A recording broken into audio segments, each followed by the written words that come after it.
the day of reckoning is here. The tier list for the 4 new collab characters and the list that we got recently. We got the PvP tier list. Haven't really touched it before recording or anything, so it's the same thing as last video. Let's start in the PvE, of course. Let's start with PvE because it will be easier. New Liz that dropped right before the collab. She should be a tier under wherever Kizuna is because she's a worse Kizuna. And while we're here, Eris, the new collab for the play, also a tier under Kizuna because she's a worse Kizuna. That's how I'm going to rank these characters. And you might think, wow, she's in the same rank as Red Ascanor. That's not true. And you'll be right. It's because when I rank these tier lists, sometimes I just don't mess with characters because I forget about them. I forget they exist. So I don't move them in place. Some characters might be way above what they should be, like Red Lost Vein, like Red Hauser. Like they should not be up here, but these old characters, I just don't even look at them because I forget their existence. But when I'm ranking a new character, I compare them to other new characters and where they should be. So these two characters, 1 tier below Kizuna because they are a tier below Kizuna. Now the other 3, the paid characters from the collab, where should they stand? Well, Hot Wolf Lady. Her passive does not work in PvE whatsoever.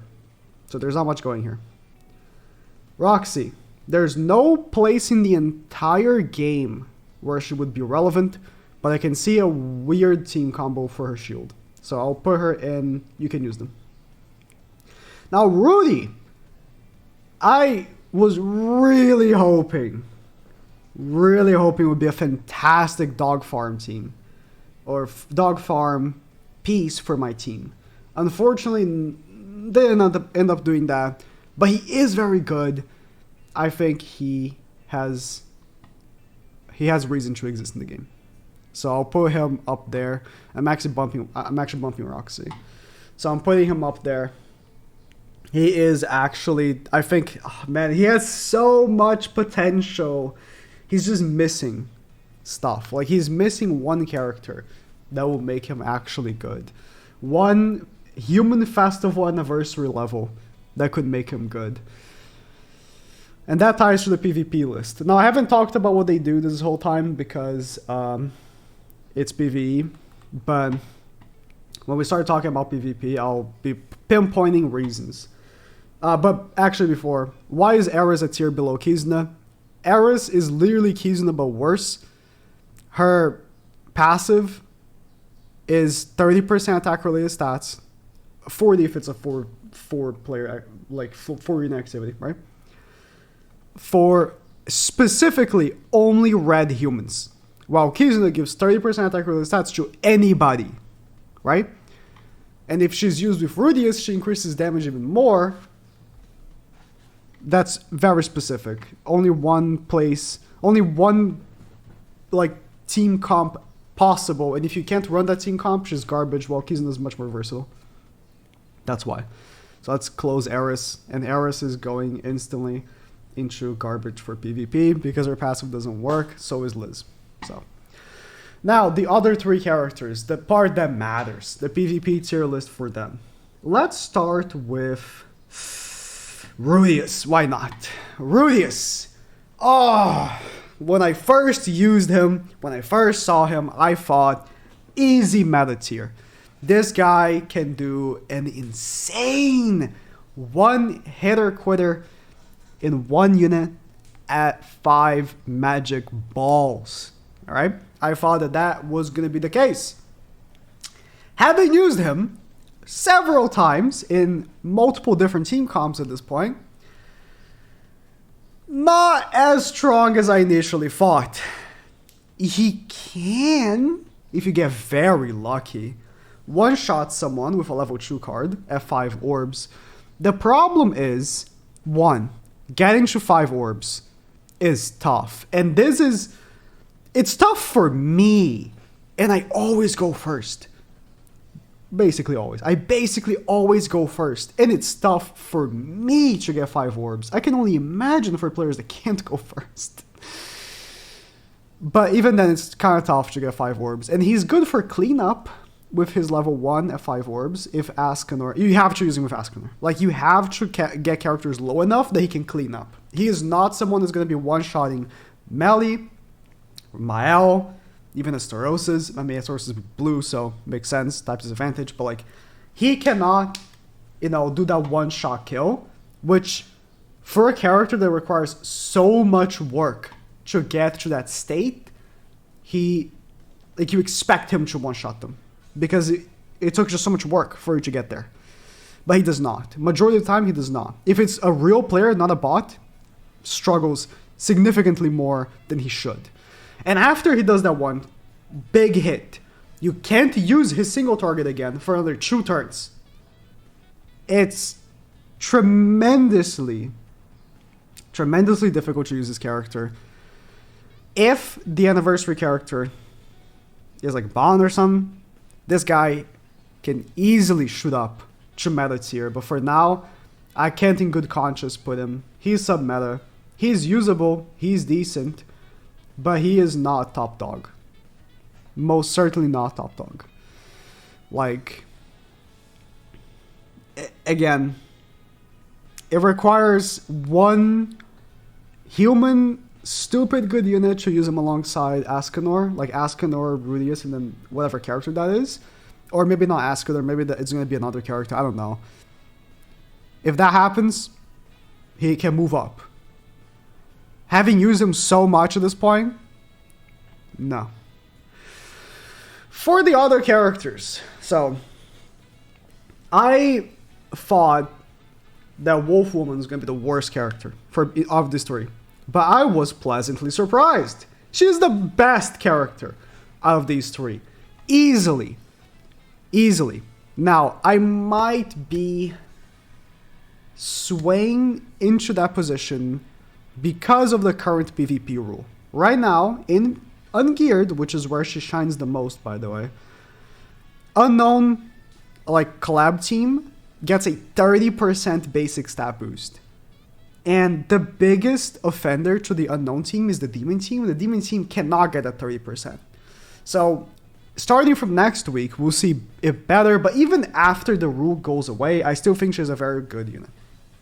So, in the current meta, the way her passive works with targeting the high CC character, if you're facing good players in Ungeared, it will likely be their Purgatory Melee or their Mael, right? Those are the two most common used teams, so I'll say that. Mael. If you face a Mael team, if it's a good Mael team, you lost. Because she has no protection against Mael with her attack related stat lowering. If you face a good Purgatory Melee, you still can win though. Because that lowering is pretty significant. Her being a tank for your team can be very, very powerful, making those good characters target her. But beware, good Maels will one-shot her. They just will absolutely annihilate her. And right now in Ungeared, I couldn't like face a proper Mael team because Goddess Liz, Margaret, Mael doesn't get the 30%, so no one's running that. Will be better to see then, but her being her being green against those blue characters probably is good for her. It's a very big blue meta right now, so her typing is really good. I think she is probably the best character from this collab. So if you are going to pull someone with your free tickets, I hope for you that it's her.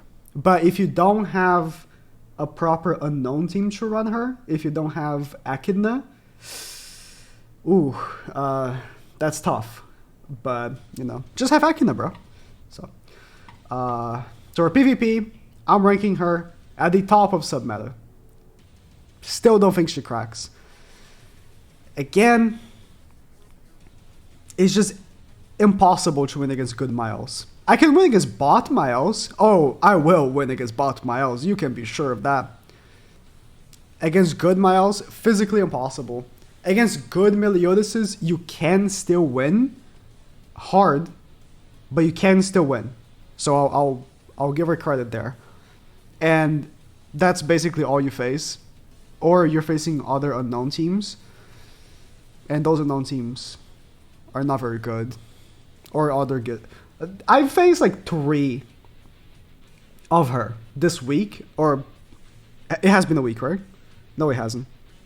This period of time since the banner. I faced like 3 players using her. 1 I demolished. And the other 2 I was using Rudeus. And Rudeus got demolished by her. Rudeus gets clapped by her. So, but Rudeus is not a good point of observation. Roxy. This is the most mixed one I have. I think there is a team comp that can work for her if you go first. If you go first, then her passive plus Nanashi is a great combo.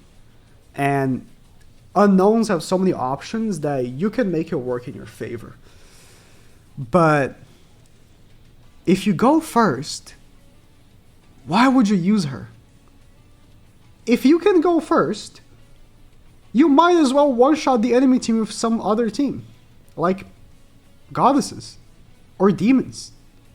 She is a defensive character. She has a shield, and if the shield doesn't break at the next turn, then she can get the attack buff.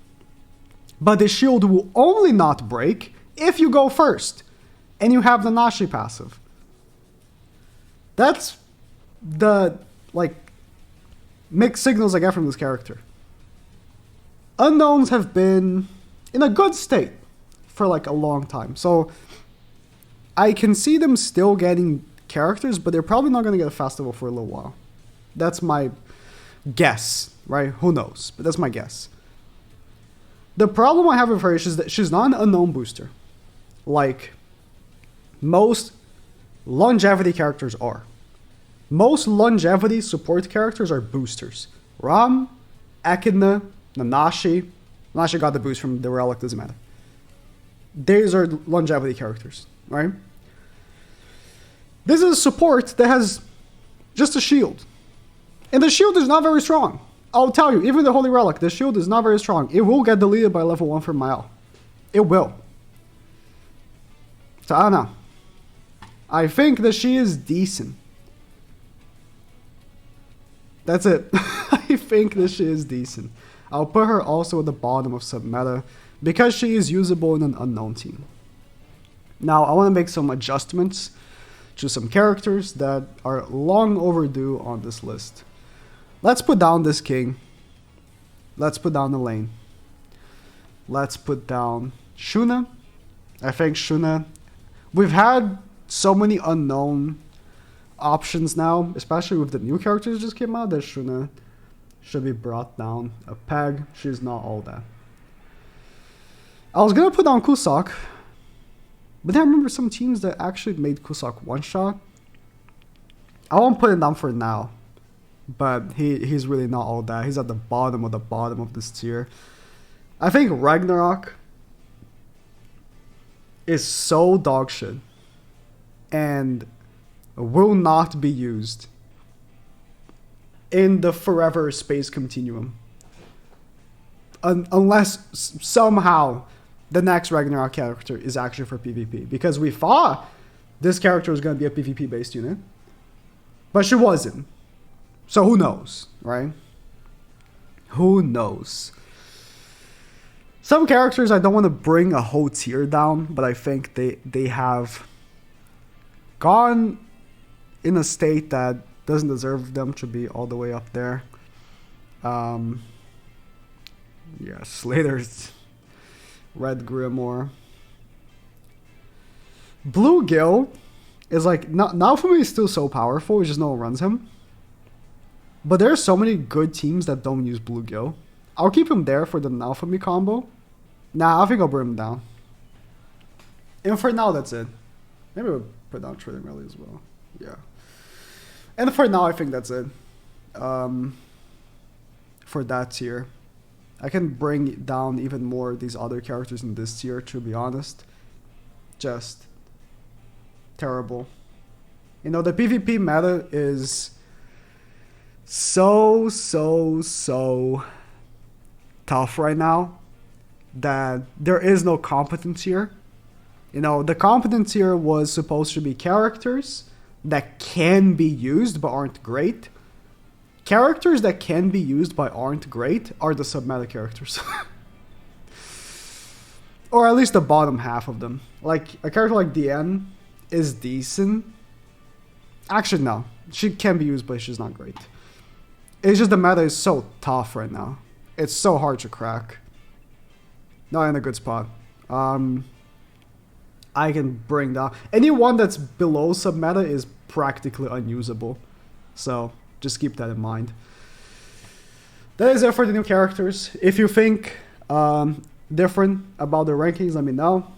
I was going to be a little more harsh on Roxy. I was going to put her under, but honestly, she's not worse than some of these characters in competence here. I don't think. So I think it's a spot for her.